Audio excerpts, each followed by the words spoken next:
En 1894, le milieu agricole ne s'est pas contenté d'être en désaccord avec un chimiste allemand nommé Julius Hensel. Il a activement cherché à l'effacer de l'histoire. Son livre, Le pain de pierre, n'a pas été traité comme un traité scientifique, mais comme une hérésie qui menaçait les fondements mêmes d'un empire naissant, alors que la jeune industrie chimique s'affairait à séduire le monde pour l'asservir à une dépendance au sel NPK soluble, un modèle qui transforme le sol en un toxicomane dépendant. La nature murmurait une vérité vieille de milliards d'années, attendant que quelqu'un l'écoute. Considérez le paradoxe qui devrait empêcher tout agronome moderne de dormir la nuit. Observez les forêts vierges de l'Amazonie ou les anciens séquoias de Californie. Ces géants se tiennent debout depuis des millénaires, produisant de la biomasse à une échelle qui éclipse nos champs de maïs les plus intensivement gérés. Pourtant, personne n'apporte des sacs de cristaux synthétiques bleus au pied d'un séquoia. Aucune entreprise ne vaporise leur canopée de pesticides. Comment un écosystème maintient-il une telle abondance explosive et exempte de maladies sans l'apport chimique continu? La réponse n'est pas magique. C'est la géologie. Le secret a été écrasé sous nos pieds depuis toujours. C'est la lithosphère elle-même. C'est la poussière de roche. Ceci n'est pas une histoire de simples conseils de jardinage. C'est une enquête sur la scène d'un crime pour comprendre comment une poignée de pierres pulvérisées peut surpasser un siècle de chimie industrielle. Et pourquoi les pouvoirs qui contrôlent notre approvisionnement alimentaire ont passé des décennies à s'assurer que vous n'apprendriez jamais comment l'utiliser. Pour comprendre l'ampleur du vol, nous devons revenir sur la scène du crime. L'Allemagne, dans la lumière déclinante du XIXe siècle.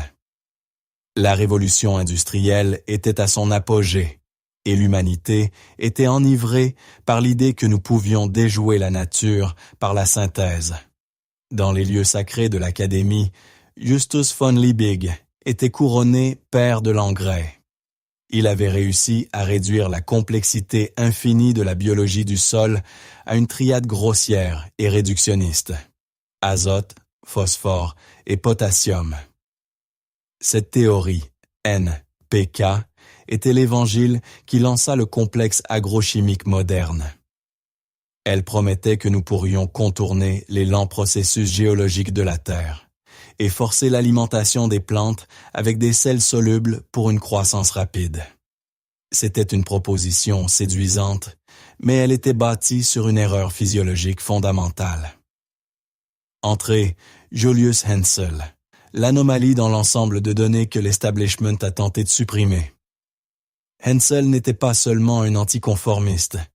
C'était un visionnaire qui voyait la solution chimique pour ce qu'elle était réellement, une dépendance. En 1893, il publia son manifeste, Le pain de pierre, un texte qui devrait être une lecture obligatoire pour tout être humain qui mange. Hensel soutenait que les engrais NPK n'étaient pas de la nourriture, mais des stimulants. Il les comparait à nourrir un homme uniquement avec du whisky pour lui donner un regain d'énergie. Le sujet semble vigoureux et gonflé un instant, mais sa structure interne pourrit. Hensel observa que les plantes forcées de pousser avec des sels d'azote développèrent des tissus cellulaires faibles, étirés et à queue, ce qui en faisait la cible parfaite pour les parasites et les maladies. L'alternative de Hensel était aussi ancienne que la planète elle-même, la farine de pierre. En pulvérisant du granit, du basalte et d'autres roches primordiales, il recréait le loess glaciaire, riche en minéraux qui avaient naturellement fertilisé la terre pendant des éons. Les résultats étaient indéniables et dangereux pour le statu quo. Alors que les pommes de terre traitées chimiquement de ses voisins pourrissaient en une boue noire à cause du mildiou, les cultures de Hensel restaient intactes, robustes et pratiquement immunes aux infections. Il postula un concept révolutionnaire, Les insectes et les champignons ne sont pas des ennemis à empoisonner. Ce sont les éboueurs de la nature, programmés pour détruire uniquement les plantes malades, chimiquement déséquilibrées et dépourvues d'oligo-éléments essentiels. La réponse du cartel chimique émergeant fut rapide et brutale. Ils ne discutèrent pas de la science de Hensel. Ils détruisirent sa réputation. Les revues agricoles de l'époque, fortement influencées par les fabricants de nitrates, lancèrent une campagne de diffamation coordonnée, qualifiant sa méthode de farine de pierre, de charlatanisme. Ils savaient que si les agriculteurs réalisaient qu'ils pouvaient revitaliser leurs terres simplement en écrasant les roches sous leurs pieds, l'ensemble du modèle économique de vente de produits chimiques brevetés s'évaporerait. La tragédie est absolue. Même Justus von Liebig, dans ses dernières années, se rétracta de sa propre théorie NPK, admettant qu'il avait péché contre la sagesse du Créateur, en ignorant la matrice minérale du sol. Mais la machine industrielle allait déjà trop vite pour s'arrêter. La confession de Liebig fut murmurée et oubliée. Les livres de Hensel furent à pousser dans l'ombre, et le monde fut dirigé vers une voie de dépendance chimique dont nous n'avons pas encore réussi à revenir. Pour comprendre pourquoi l'analyse chimique du XIXe siècle ne parvient pas à saisir la véritable vitalité d'une plante, nous devons abandonner le bêcher et saisir le magnétomètre. Nous devons avancer rapidement jusqu'au milieu du XXe siècle et examiner le travail du docteur Philip Callahan, un brillant entomologiste et biophysicien qui a réalisé que l'agriculture avait commis une erreur fatale. Elle traitait le sol comme un entrepôt chimique statique plutôt que comme un système électrique dynamique. Alors que l'agronomie moderne était obsédée par le tableau périodique des éléments, Callahan s'intéressait à la physique des champs d'énergie. Il a découvert une force qui avait été complètement ignorée par l'industrie des engrais, une force qui dicte la différence entre un sol vivant et une terre morte, le paramagnétisme. Ce n'est pas de la magie. C'est une physique rigoureuse et mesurable. Callahan a découvert que les sols volcaniques sains et très productifs, comme ceux d'Hawaï ou du delta du Nil, présentaient une forte force paramagnétique. Contrairement au ferromagnétisme, qui est la force de maintien permanente que l'on observe dans un aimant de réfrigérateur, le paramagnétisme est la capacité d'une substance à s'aligner temporairement avec un champ magnétique externe et surtout à l'amplifier. Callahan a réalisé que le sol de la Terre est conçu pour fonctionner comme un émetteur-récepteur massif. L'atmosphère est remplie d'ondes radio à très basse fréquence, l'ESLF, largement générées par les éclairs se produisant constamment autour du globe. La résonance de Schumann. Ces ondes sont le battement de cœur de la planète, une impulsion d'énergie rythmique. Voici le mécanisme secret que la grande agriculture ignore. La poussière de roches volcaniques, en particulier le basalte, est fortement paramagnétique. Lorsque vous mélangez cette roche broyée à votre sol, vous n'ajoutez pas seulement des minéraux, vous construisez une antenne. Des millions de minuscules particules de roche agissent comme des récepteurs, capturant ces ondes radio cosmiques et convertissant cette énergie électromagnétique en photons, de minuscules étincelles d'énergie lumineuse dans le spectre infrarouge. C'est la batterie qui alimente le sol. Cette énergie lumineuse est essentielle pour la vie microbienne et les systèmes racinaires, stimulant leur fonction métabolique. La tragédie de l'agriculture moderne devient terrifiante lorsque vous la considérez sous cet angle. La plupart des engrais azotés synthétiques, des herbicides et des pesticides sont diamagnétiques, ce qui signifie qu'ils repoussent les champs magnétiques. En inondant nos terres agricoles de ces produits chimiques, nous isolons efficacement le sol. coupant sa connexion au réseau énergétique naturel de la Terre. Nous enveloppons les racines dans une combinaison en caoutchouc, les privant de l'impulsion électromagnétique qu'elles ont évolué pour nécessiter. Les plantes, coupées de cette source d'énergie, deviennent faibles et dépendantes du coup de fouet sucré chimique du NPK, tandis que la méthode de la poussière de roche restaure le circuit, transformant le sol en un générateur énergétique bourdonnant, qui alimente la croissance non seulement chimiquement, mais physiquement. Le plus grand mensonge raconté par le vendeur de produits chimiques est le suivant. Les roches sont insolubles, donc les plantes ne peuvent pas les manger. Si vous mettez une roche dans un verre d'eau, elle ne se dissout pas. C'est la logique simpliste utilisée pour rejeter la poussière de roche pendant un siècle. Mais votre sol n'est pas un verre d'eau, c'est un estomac. C'est là que nous entrons dans le domaine de l'alchimie biologique, un processus que l'agronomie conventionnelle ignore parce qu'il ne peut pas être breveté. Pour comprendre comment une roche solide devient une tomate, nous devons nous pencher sur la rhizosphère, la zone de guerre microscopique entourant les racines des plantes.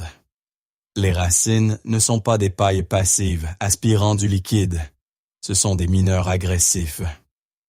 Lorsqu'une plante a faim de calcium ou de magnésium, elle n'attend pas qu'un agriculteur lui verse une solution.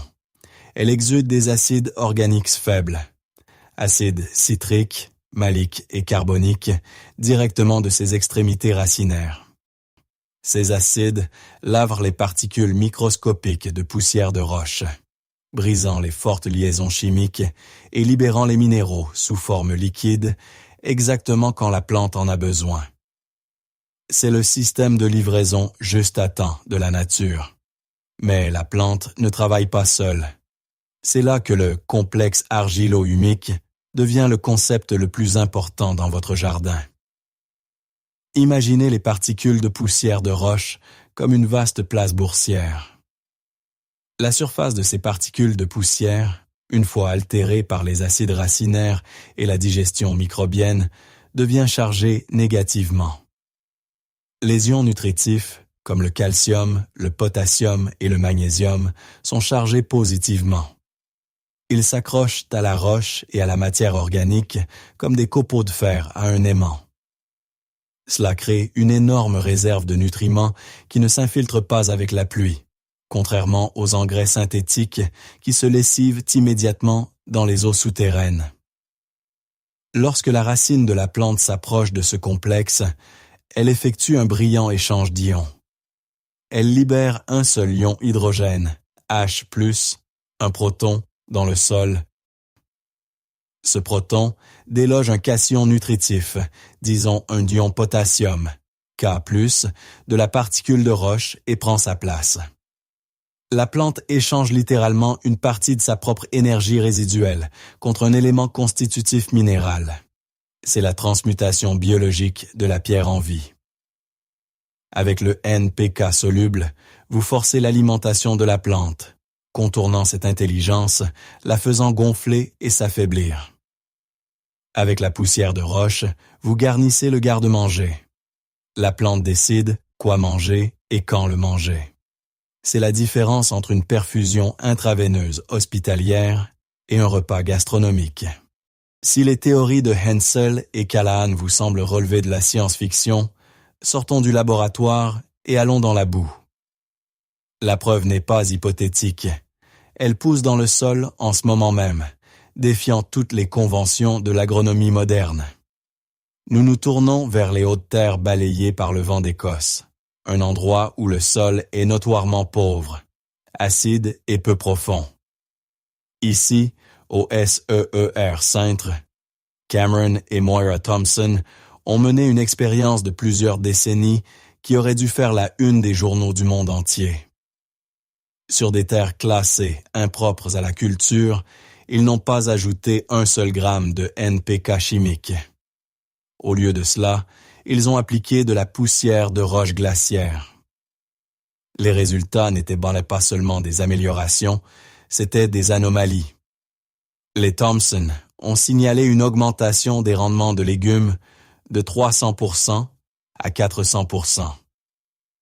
Nous parlons de choux de la taille de ballons médicinaux et de carottes qui ont le goût de bonbons parce que leur teneur en sucre, mesurée par les niveaux Brix, est stratosphérique. Mais le spectacle visuel est secondaire à l'instinct de survie. Lorsqu'un mildiou de la pomme de terre a balayé la région, dévastant les fermes conventionnelles voisines qui étaient fortement pulvérisées de fongicides, les cultures enrichies en poussière de roche, du SEER centre, sont restées intactes. Les plantes reminéralisées avaient des parois cellulaires si robustes, fortifiées en silicium et en calcium, que les spores fongiques ne pouvaient tout simplement pas les pénétrer. Traversez l'océan jusqu'au Brésil, et vous trouverez la même histoire à une échelle massive. Dans un climat tropical où les pluies intenses lessivent rapidement les nutriments du sol, les chercheurs et les agriculteurs se sont tournés vers la rochagem, le terme portugais pour farine de pierre. Lors d'essais contrôlés avec du maïs et de la canne à sucre, les parcelles traitées avec de la poussière de basalte locale ont non seulement égalé le rendement des parcelles fertilisées chimiquement, mais ont maintenu cette fertilité pendant des années sans nouvelle application. Ils ont découvert que si les engrais chimiques fournissaient une explosion de croissance rapide et violente, suivie d'un effondrement, la poussière de roche offrait une courbe de libération lente et constante, qui imitait les cycles de croissance naturelle de la forêt tropicale. La preuve la plus accablante, cependant, ne réside pas dans le rendement, mais dans la nourriture elle-même. Nous vivons actuellement une épidémie de faim cachée. Vous pouvez manger 3000 calories par jour et avoir toujours faim parce que la nourriture est vide. Une tomate de supermarché moderne est un fantôme. Elle ressemble à une tomate, mais elle manque de la densité minérale de ses ancêtres. L'analyse montre que les aliments cultivés dans un sol reminéralisé contiennent des niveaux significativement plus élevés de fer, de calcium, de magnésium et de zinc. C'est la validation ultime. Nous ne réparons pas seulement le sol pour produire plus. Nous réparons le sol pour arrêter la lente malnutrition de la race humaine. La science est établie. La seule chose qui manque est la volonté de l'adopter. Avant de vous précipiter vers la carrière la plus proche avec un marteau, vous devez comprendre que toutes les pierres ne sont pas égales. Utiliser le mauvais matériau géologique est la raison la plus courante d'échec, et c'est la principale raison pour laquelle les critiques rejettent cette méthode comme inefficace. Vous recherchez le sang refroidi de la terre, le basalte volcanique. C'est l'étalon or. Le basalte est une roche ignée extrusive, ce qui signifie qu'elle était autrefois de la lave en fusion, qui a éclaté et s'est refroidi rapidement à la surface. En raison de ce refroidissement rapide, les cristaux sont petits et instables, ce qui facilite leur décomposition par la biologie du sol. Plus important encore, le basalte est riche en fer et en magnésium, les deux éléments qui agissent comme les principales antennes pour les forces paramagnétiques dont nous avons parlé plus tôt. Si vous utilisez des roches sédimentaires comme le grès, vous perdez votre temps. Ce ne sont que des roches recyclées, qui ont déjà été altérées et dépouillées de leur énergie vitale. Vous devez également apprendre à faire la distinction entre un substitut d'engrais et un simple amendement du sol. De nombreux agriculteurs commettent l'erreur d'utiliser de la chaux ou de la dolomite. Bien que celles-ci soient utiles pour ajuster le pH des sols acides, elles sont chimiquement simples, composées principalement de calcium et de carbonate. Ce sont des solutions limitées. Elles ne fournissent pas le large spectre de plus de 70 oligo-éléments, comme le cobalt, le sélénium et le zinc, que l'on trouve dans les roches silicatées complexes comme le basalte ou le granit. Le granit est votre deuxième meilleure option, surtout si vous avez besoin de potassium. Mais sachez que le granit contient un pourcentage élevé de quartz, Le quartz est chimiquement inerte et très dur. Il ne se décompose pas facilement pour nourrir les plantes, bien qu'il contribue à l'aération et à la structure du sol. Pour la véritable résurrection de votre sol, le basalte volcanique est le plan directeur. La dernière variable et la plus critique est la physique, spécifiquement la géométrie de la surface. Une roche de la taille d'une balle de golf peut contenir tous les minéraux de l'univers, mais elle est chimiquement inutile pour un poids absorbant. Le temps nécessaire à cette roche pour se décomposer naturellement se mesure en époque géologique, pas en saison de croissance. Pour accélérer le temps, nous devons augmenter la surface. Vous avez besoin de poussières de roche, pas de gravier. Le standard industriel que vous recherchez est de 200 mèches ou plus fin. Cela signifie que les particules sont suffisamment petites pour passer à travers un tamis de 200 trous par pouce linéaire, ce qui donne une consistance similaire à celle de la poudre de talc ou de la farine. Lorsque vous pulvérisez une seule pierre en millions de particules de poussière microscopiques, vous augmentez exponentiellement la surface que les acides du sol et les bactéries peuvent attaquer. Une seule tonne de poussière de roche a plus de surface qu'une ferme entière. Cette vaste zone de contact est ce qui permet aux acides organiques faibles des racines des plantes de dissoudre instantanément la pierre, transformant une chronologie géologique en une chronologie biologique. Ne vous contentez pas de saupoudrer cet or sur la surface de votre jardin comme de la poussière de fée et d'attendre un miracle du jour au lendemain. Vous devez orchestrer la réaction. Si vous appliquez directement la poussière de roche brute au sol, elle agit comme un compte à libération lente qui rapporte des dividendes sur 5 ans. C'est acceptable pour la foresterie, mais pour l'agriculteur affamé qui a besoin de résultats cette saison, vous devez activer la pierre. Vous devez la prédigérer. Le réacteur le plus puissant pour ce processus se trouve déjà dans votre jardin, votre tas de compost. C'est la technique que Julius Hensel a défendue, et elle résout simultanément les deux plus grandes inefficacités de l'agriculture. Lorsque vous incorporez la poussière de roche dans votre tas de compost, vous cuisinez la pierre. La chaleur intense des bactéries thermophiles, atteignant des températures de 60 à 70 degrés Celsius, combinée aux acides organiques agressifs produits pendant la décomposition, décompose rapidement le réseau cristallin des particules de roche. Cela transforme le tas de compost en une usine de chélation, où les minéraux sont extraits de leur prison rocheuse et liés à des molécules organiques, devenant instantanément disponibles pour les racines des plantes. Mais la magie opère dans les deux sens. La poussière de roche sauve également votre compost. Cette odeur piquante d'ammoniac que vous sentez souvent dans les tas de fumier est le son de l'argent qui quitte votre ferme. C'est du gaz azoté s'échappant dans l'atmosphère. Les particules microscopiques de basalte piègent cet azote volatile, le liant en composé d'ammonium stable. Vous fusionnez littéralement le minéral avec l'organique, créant une nourriture complète qu'aucun chimiste de synthèse ne peut reproduire. Pour le jardinier amateur, le ratio est simple, mais strict. Pour chaque mètre cube de biomasse, vos feuilles, tontes de gazon et déchets de cuisine, vous devriez incorporer environ 10 à 20 kg de poussière de roche. Traitez-la comme la farine dans un gâteau. Elle doit être soigneusement mélangée, pas seulement saupoudrée comme glaçage. Si vous l'appliquez directement aux plates-bandes sans compostage, vous devez l'incorporer dans les quelques premiers centimètres du sol où la vie microbienne est la plus active. Une dose thérapeutique standard est d'environ 1 demi-kilogramme par mètre carré. Cela peut sembler une application lourde, mais rappelez-vous que vous n'ajoutez pas un sel chimique qui brûlera les racines. Vous reminéralisez la croûte terrestre. Vous reconstruisez le profil du sol qui a été érodé depuis la dernière ère glaciaire. Une fois cette fondation appliquée, vous n'avez pas besoin de la répéter le mois suivant.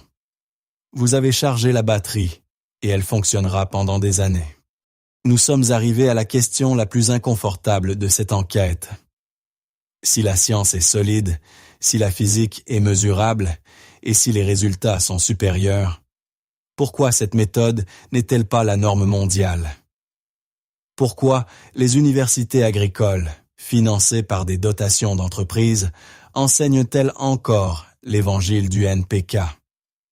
La réponse ne se trouve pas dans un échantillon de sol. Elle se trouve dans un bilan.